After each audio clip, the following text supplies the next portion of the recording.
आपकी एक सब्सक्रिप्शन हमें बेहतरीन वीडियोस बनाने का हौसला देती है। चैनल को सब्सक्राइब करें और बेल आइकन भी साथ दबा दें। नाबिल मेरी साली थी, मैं इसके साथ ऐसा कुछ नहीं करना चाहता था। नाबिल ने कहा कि अगर आज आपने मेरी ख्वाहिश पूरी नहीं की तो मैं आप ही को बता दूंगी कि आपने मेरे साथ ज़बरदस्ती करने की कोशिश की है। मैं चाहती हूँ कि आप मुझे खुश करें। नाबिल भी कवाई थी, जवान हो चुकी थी।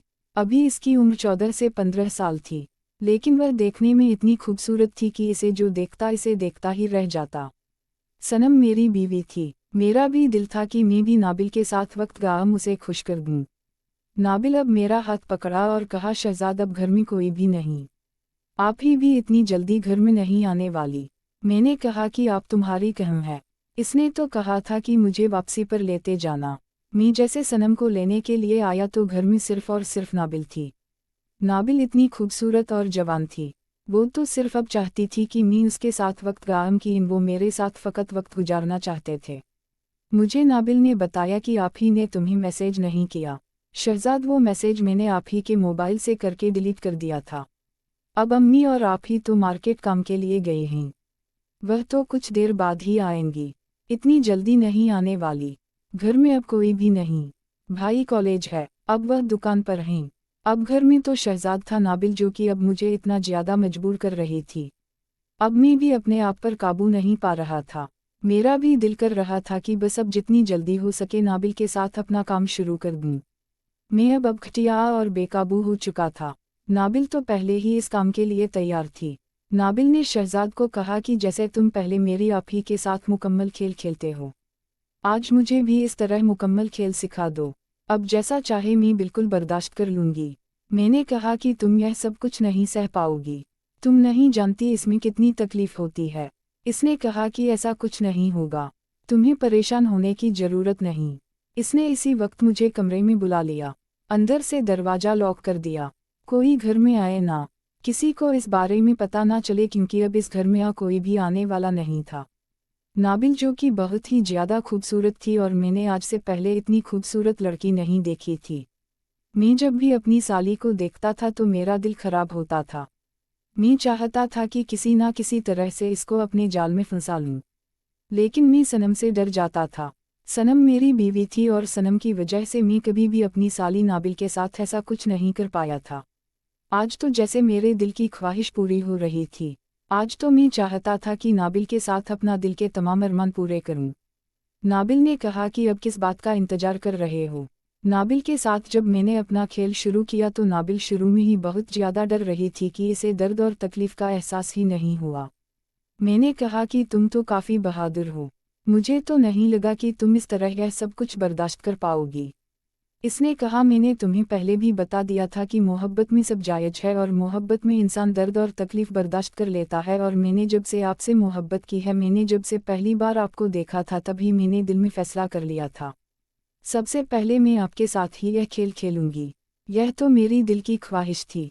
मैंने कितनी बार प्रोग्राम बनाया लेकिन ऐसा नहीं हो पाया। लेकिन मुझे नहीं पता था कि आज इस तरह मौका मिल जाएगा। कुछ देर के बाद अब हम काफ़ी हद तक एक दूसरे के साथ खेल खेल चुके थे। हम काफ़ी राहत और सुकून ले चुके थे। अभी दूसरा राउंड को खेल ही रहे थे कि मुझे नहीं पता था कि सनम इस तरह घर में आ जाएगी।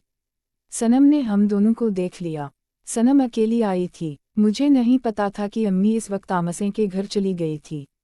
सनम ने जब दरवाज़ा खटखटाया और अंदर आई तो अब मुझे और शहजाद को एक साथ देखकर बहुत ही ज़्यादा हैरान हुई। शहजाद को कहा कि तुम कब आए। शहजाद, क्योंकि अब काफ़ी हद तक थक चुका था, इसे हमारी हालत से इस बात का एहसास हो चुका था कि हमने कुछ ऐसा काम किया है। सनम ने कहा, शहजाद मुझे सच बताओ, तुमने अपनी साली के साथ क्या किया है। शहजाद ने कहा, कुछ भी तो नहीं। नाबिल से खुद ही पूछ लो, भला इसके साथ ऐसा क्या कर सकता हूँ। मैं तो तुम्हारे लिए आया हूँ। तुमने जो कुछ कहा मुझे अच्छी तरह से पता चल चुका है। अब इससे पता चल चुका था। मेरी साली ने भी आखिरकार सनम को सब कुछ सच बता दिया। साली ने सनम को कहा कि आप कितनी खुशकिस्मत हैं, आपको शहजाद जैसा मोहब्बत करने वाला मिला। शहजाद जिस तरह मोहब्बत करता है, मुझे भी ऐसे कोई मिल जाए तो मेरी ज़िंदगी बन जाए।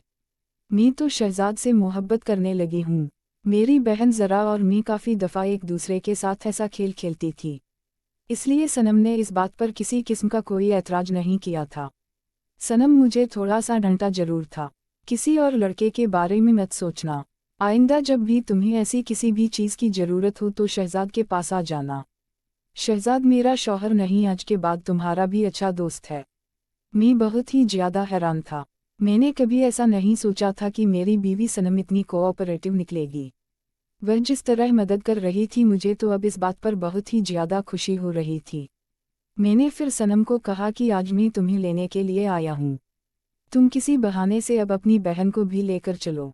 यह बात सुनकर मैं इनको कहने लगा कि ऐसा कैसे हो सकता है, तुम अच्छी तरह से जानते हो अम्मी कभी भी नहीं मानेगी।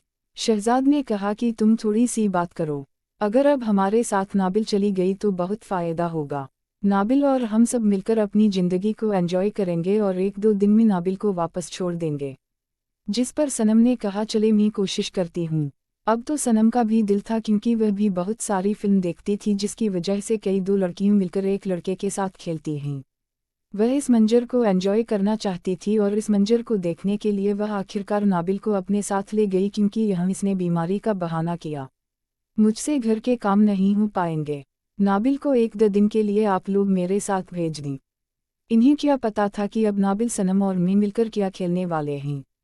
शाम को नाबिल ने अच्छा खाना बनाया और इसके बाद फिर सनम और मैंने मिलकर शाम को अपने लिए फूल मंगवाए और बेड पर बहुत सारे फूलों की खुशबू से आज ऐसे लग रहा था जैसे आज नाबिल की पहली रात हो, क्योंकि मेरी तो शादी हो चुकी थी। सनम और मैं काफ़ी दफ़ा इस तरह एंजॉय कर चुके थे। आज सना चाहती थी कि इसकी बहन एक अच्छे वक्त को गुजारे, इसलिए आखिरकार आज शहजाद तुम मेरे सामने नाबिल से मुकम्मल खेल पाओगे, मैं देखना चाहती हूँ। मैंने सनम को कहा कि तुम यह सब कुछ कैसे बर्दाश्त कर पाओगे, तुम्हारा दिल नहीं करेगा। इस पर सनम ने कहा जब दिल गया तो मैं भी तुम लोगों के साथ खेलना शुरू कर दूंगी।